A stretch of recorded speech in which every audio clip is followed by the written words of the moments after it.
Party जिंदाबाद जिंदाबाद, Bahujan Samaj party जिंदाबाद जिंदाबाद। सोनहत के इस साप्ताहिक बाजार में अरे दादा क्षेत्र के आए सब लगे ही समस्त दुकानदार, किसान, मजदूर और गांव-गांव से इस बाजार में आए हुए समस्त मातृशक्ति, पितृशक्ति, मतदाता बंधुओं को चरणों को मेरा सादर सेवा जोहार। जय सेवा, जय भीम, जय जोहार। साथियों, आज के इस कार्यक्रम में हमारे बीच में भाई संभागीय प्रभारी बहुजन समाज पार्टी से भाई हीरालाल कुर्रे जी,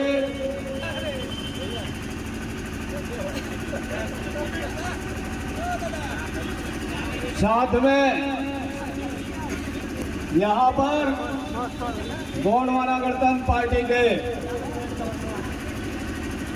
महासचिव सम्मानित महेंद्र राणा जी, भाई गिरधार सिंह आयाम जी, शिवाली सिंह जी, छत्तर रजवाड़े जी और मंच संचालन कर रहे एहसानुल जी। हमारे इस कार्यक्रम में जनार्दन गुप्ता जी, मैं विजय जायसवाल जी और ब्लॉक के अध्यक्ष अशोक यादव जी, कृष्णा सोनपाकर जी और यहाँ के हमारे साथी संजय प्रताप सिंह जी और भाई निर्धारी चौधरी जी, सुरेंद्र चौधरी जी, समस्त पदाधिकारी और मातृशक्ति, पितृशक्ति सभी के चरणों को मेरा सादर सेवा जोहार। साथियों, देश की आजादी के 76 साल बाद भी जो क्षेत्र का विकास होना था, दुर्भाग्य से वो काम नहीं हो पाया है। यहाँ के जो दोनों पार्टी के लोगों ने आपको लूटने का काम किया है, आपको कोई कुछ दिया नहीं, लूटने के अलावा कोई काम नहीं किया है। साथियों, आज कोई भी गांव चले जाओ, 2 दिन पहले मैं इस क्षेत्र में था, रामगढ़ से आगे बड़गांव खुर्द में आज तक सड़क नहीं पहुंचा है। आप बता सकते हैं, सड़क WBM सड़क नहीं पहुंचा है उस गांव में। लोग तो कहते हैं कि हम बहुत विकास किए, गांव में आज भी ढोड़ी से पानी पी रहे हैं। मैं जब बड़गांव कला गया तो नीचे चनवारी डांड है और शिवपुर है। शिवपुर के लोग जो चेरवा भाई लोग हैं, वो बता रहे थे कि हमारे यहाँ हम ढोड़ी से पानी लेकर के आते हैं और उसको पीते हैं। तो ये है विकास की कल्पना जिन लोगों ने 75 साल की 76 साल की आजादी में लोगों ने आपको गिफ्ट में दिया है। आज भी 100 रुपए दे के धक्का मार के यानी जिला मुख्यालय के अगल बगल में भी रास्ता नहीं है चलने का। आप चले जाइए, नया मनेंद्रगढ़ जिला बना है, जिला मुख्यालय के अगल बगल गांव में, वो चैनपुर में, चिमटी मार में कोई सड़क नहीं है। तो साथियों, निश्चित तौर पर हम सोनहत के बाजार में खड़े हैं। सोनहत जो क्षेत्र है एकदम दुर्गम क्षेत्र है। अगर हम बात करें अंतिम ग्राम पंचायत दशहर का, और वहां से बंधौरा है और नीचे में कछुआ खो है, तो यहाँ से अगर आपको जाना है कछुआ खो तो मध्य प्रदेश जाना पड़ेगा, और मध्य प्रदेश से आपको कछुआ खो आना पड़ेगा। ये स्थिति है, यही विकास है। भलवाड़ रजपुरी में भी, अरे यही प्रॉपर हम सोनहत की बात करें, जहां सरपंच निवास करता है, इस सोनाहत ब्लॉक का मुख्यालय का जो सरपंच है उसके घर तक आने जाने का रास्ता नहीं है। हम मुख्यालय की बात कर रहे हैं और जहां एसडीएम कार्यालय है वहां से 50 मीटर में आवास मोहल्ला है जिसे मियां पारा कहते हैं। आज तक वहां पगडंडी रास्ता के अलावा कोई सड़क मार्ग नहीं है साथियों। यही विकास है? बताइए। लोग कहते हैं कि हम विकास पुरुष हैं। अरे काहे का विकास पुरुष? अपने घर तक तो पहले सड़क बना लो, फिर विकास पुरुष की ढिंढोरा आप पीटना। तो साथियों, यहाँ तो कानून आपके लिए बनाया गया है, लेकिन क्या कानून का परिपालन हो रहा है? इस क्षेत्र को 1950 में 5वीं अनुसूची क्षेत्र घोषित किया गया भारतीय संविधान में। बाबा साहब अम्बेडकर ने 244(1) के तहत ये पूरा सरगुजा संभाग जो है वर्तमान का, ये 5वीं अनुसूची क्षेत्र है। लेकिन आज भी 5वीं अनुसूची क्षेत्र में लोगों को जो हक और अधिकार मिलना था वो नहीं मिल पाया है। और 24 दिसंबर 1996 को ये पेशा कानून लागू हुआ। पेशा कानून लागू होने के बाद इन दोनों सरकार ने 27 साल बाद पेशा कानून का नियम बनाने का काम किया है। इतना दिन नियम बनाने में लगा दिए। अरे 22-25 पॉइंट था, उसको लिखने में ये लोग 27 साल से ज्यादा लगा दिए। तो क्या आपका ये विकास चाहते हैं? आप बताइए, क्या ये आपका विकास चाहते हैं? यहाँ के किसान मजदूरों का कोई विकास नहीं चाहते साथियों। यहाँ जो गांव गरीब है, हम चाहते हैं कि आपको हक और अधिकार मिले। अगर यहाँ खनिज संपदा है तो उसमें मालिकाना हक यहाँ के किसानों को मिलना चाहिए, यहाँ के मजदूरों को मिलना चाहिए, जो भारतीय संविधान में बाबा साहब ने लिखा है। लेकिन दुर्भाग्य से कहना पड़ रहा है कि उसका परिपालन नहीं हो रहा है।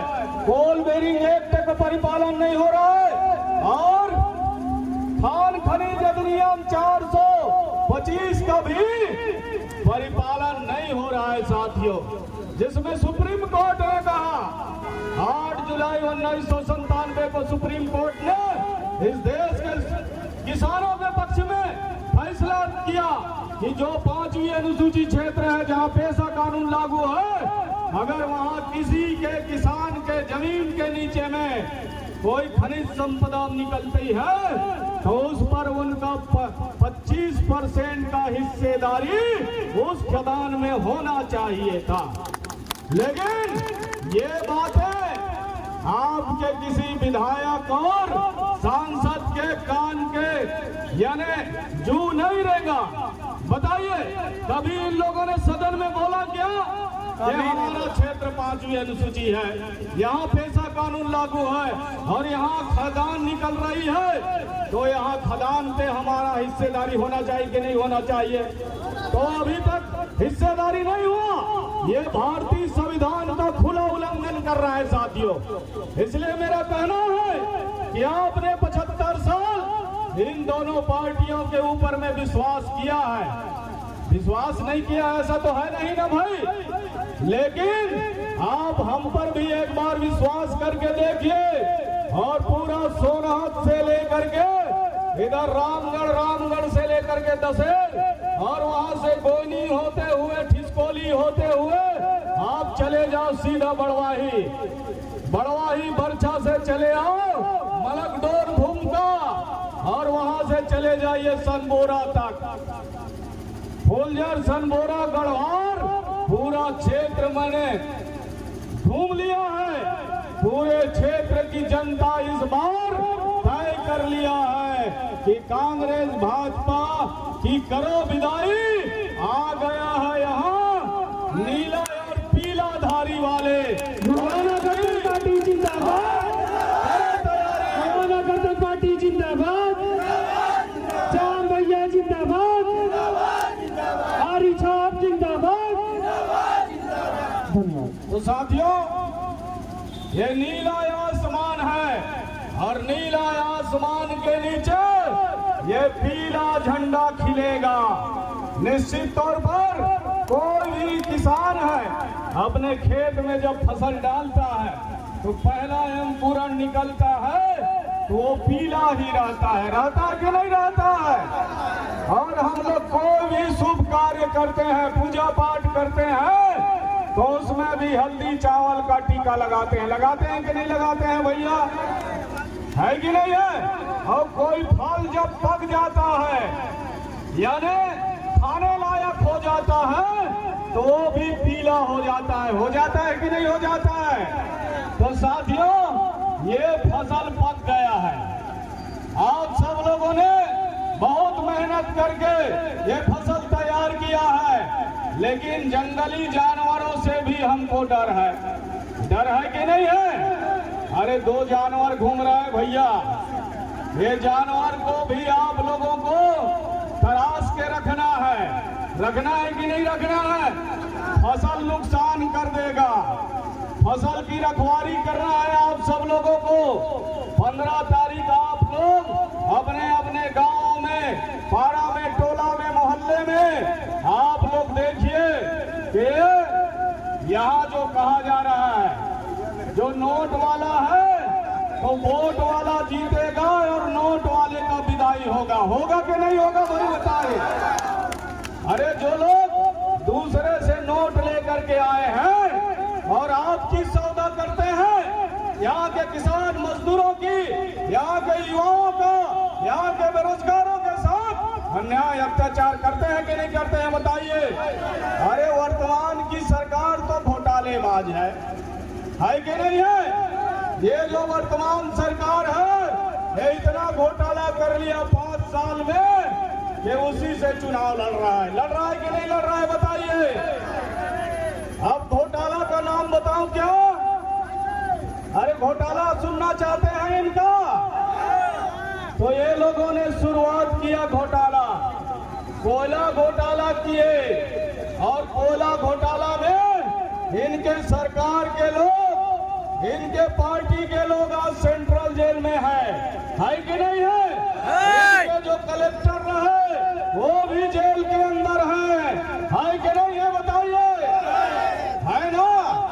अब नाम नहीं बताऊंगा, नाम भी 5 IAS लोग अंदर है ना। पता कर लेना यूट्यूब में, आजकल गूगल गुरु है सबके पास, तो गूगल गुरु में आप सब लोग पता कर लेना कोयला घोटाला में कांग्रेसी और कांग्रेस के शासन सत्ता में काम करने वाले कितने जेल के अंदर हैं। अब दूसरा घोटाला, अरे गोबर जो घोटाला हो गए बताइए। गांव में गौठान बना करके लोगों ने 2600 करोड़ का घोटाला कर दिया कि नहीं कर दिया बताइए।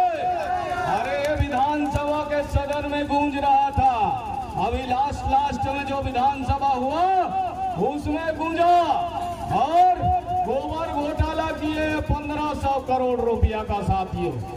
तो ये इतने घोटालेबाज हैं। पिछले 2018 के चुनाव में इन लोगों ने कहा था कि हम यहाँ मातृशक्तियों के सम्मान में और शराबबंदी करेंगे, तो ये लोग शराबबंदी नहीं किए साथियों।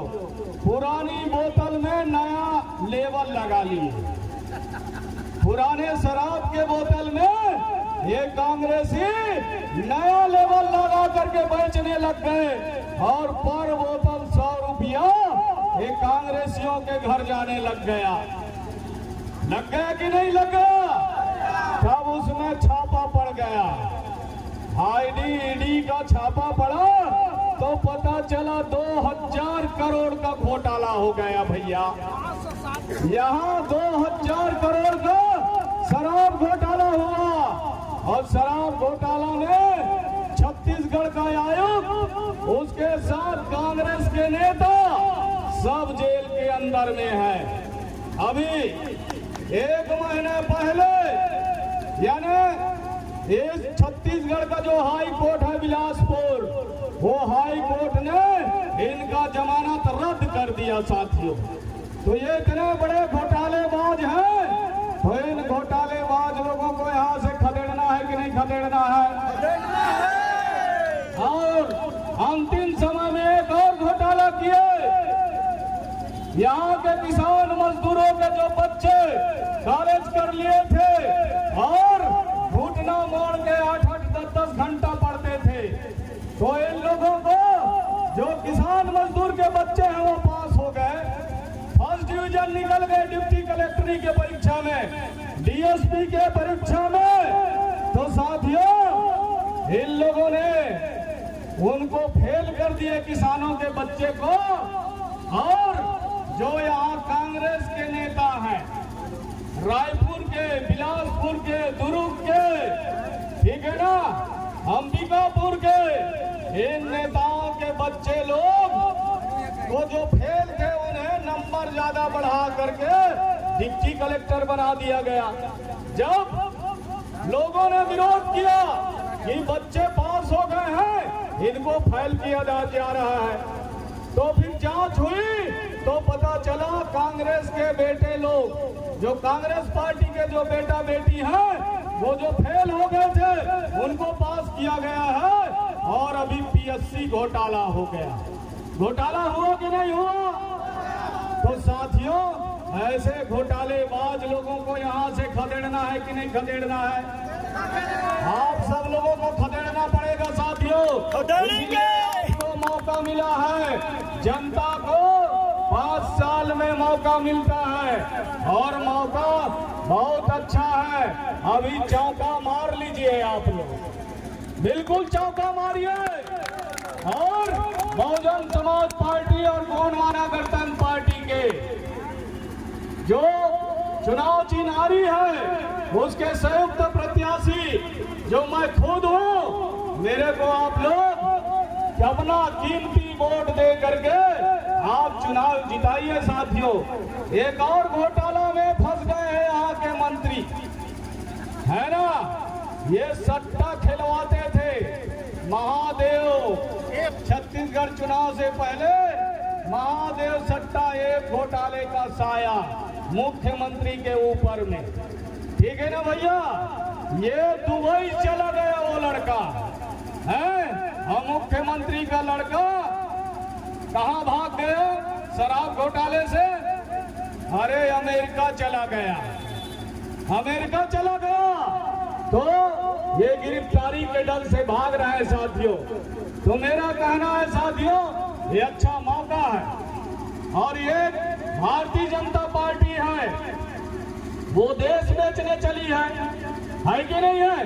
रेल बेच दिए, सेल बेच दिए, भारतीय जीवन बेच दिए, एयरपोर्ट बेच दिए, आपके भारत पेट्रोलियम बेच दिए। तमाम जो पब्लिक सेक्टर का जो कंपनी है वो तमाम कंपनी को बेचने का काम कर रहा है साथियों।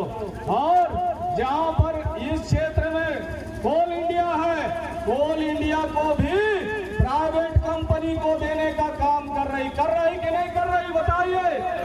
अरे यहाँ के जंगल को भी बेच दिए, सरगुजा के प्राइवेट कंपनियों को दे दिए। अरे हम कहना चाहते हैं, जब यहाँ ग्राम सभा सर्वोपरि है, न लोकसभा न विधानसभा, सबसे ऊंची ग्राम सभा। तो जब ग्राम सभा सबसे ऊंचा है तो हमारा कहना है कि जंगल दूसरे को आपने कैसे दे दिया? यहाँ के किसानों का जमीन आपने कैसे दे दिया? जब कानून कह रहा है कि 25% का यहाँ के किसानों का हिस्सेदारी तय होना चाहिए था, वो तय क्यों नहीं हुआ? इस बात को कौन कहेगा साथियों? इस बात को सदन में कहने वालों को आप लोग भेजिए साथियों, नहीं में आपके साथ अन्याय अत्याचार होते रहेगा। अभी पहले के भारतीय जनता पार्टी की सरकार, रमन सिंह के जो सरकार था, इधर मेंड्रा के ऊपर से, मेंड्रा गेट है ना भाई, पार्क का, वहां से लेकर के जो जंगल में पार्क के अंदर में 55 गांव निवास करती है, उन गांवों को ये कांग्रेस और भारतीय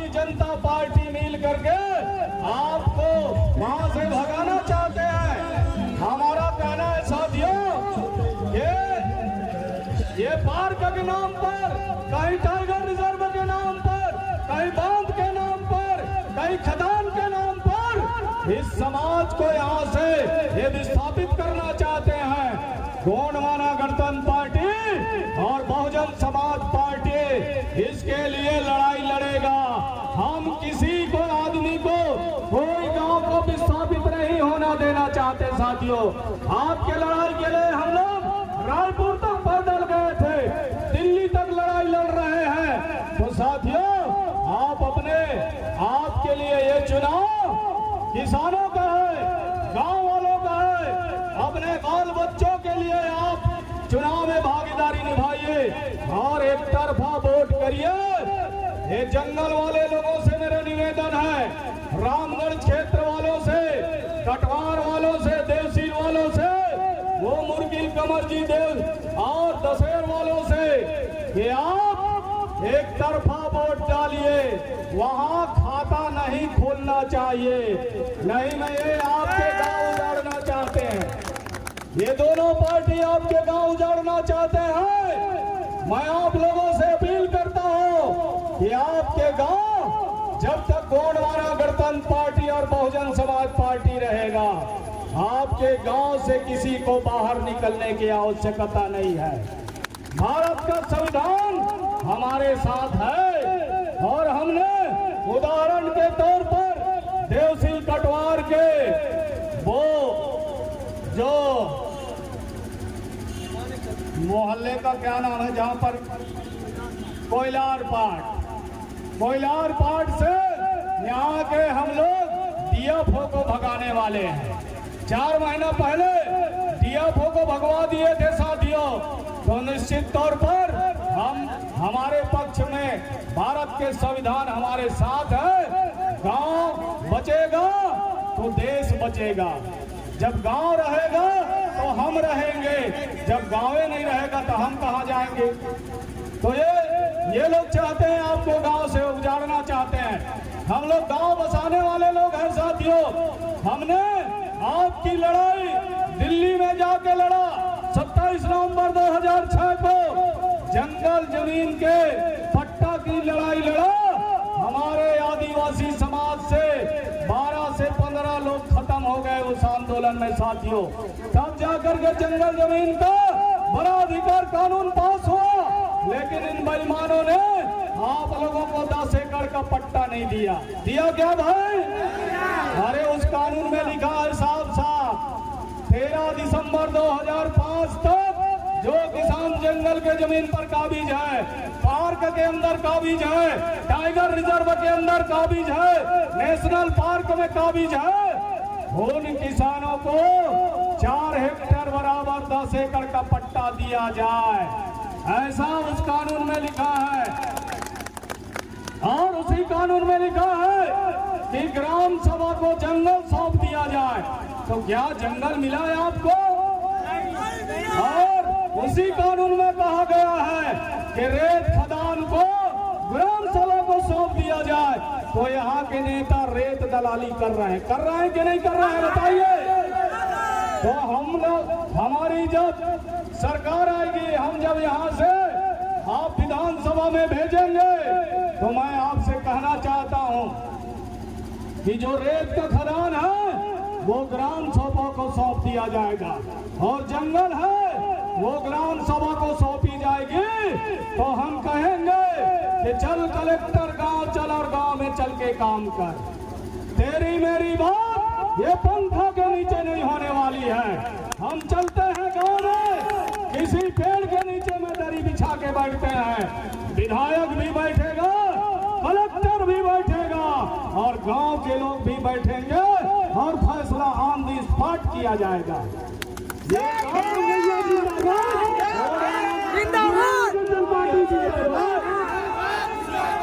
इसलिए आप सब लोगों से अनुरोध है कि आप सब लोग इस महासमर में चुनाव के 2023 के अपना कीमती वोट आरी चुनाव चिन्ह पर आप अपना बटन दबाएं और इन बेईमान लोगों को यहां से भगाने का काम करें। इन्हीं शब्दों के साथ चलेगी यारी और उड़ेगी धोर। फूल और ना रहेगा पंजा ना रहेगा फूल। बहुत बहुत धन्यवाद। के साथ आप सबके चरणों को मेरा सादर सादर सेवा जोहार, जय भीम, जय गौरवारा। बहुत बहुत धन्यवाद आदरणीय श्याम भैया जी, आपने बहुत ही अपने अच्छे शब्दों से, अपने वाक्यों से लोगों को ये समझाया कि किस तरह से आज़ादी के बाद भी आज हमारा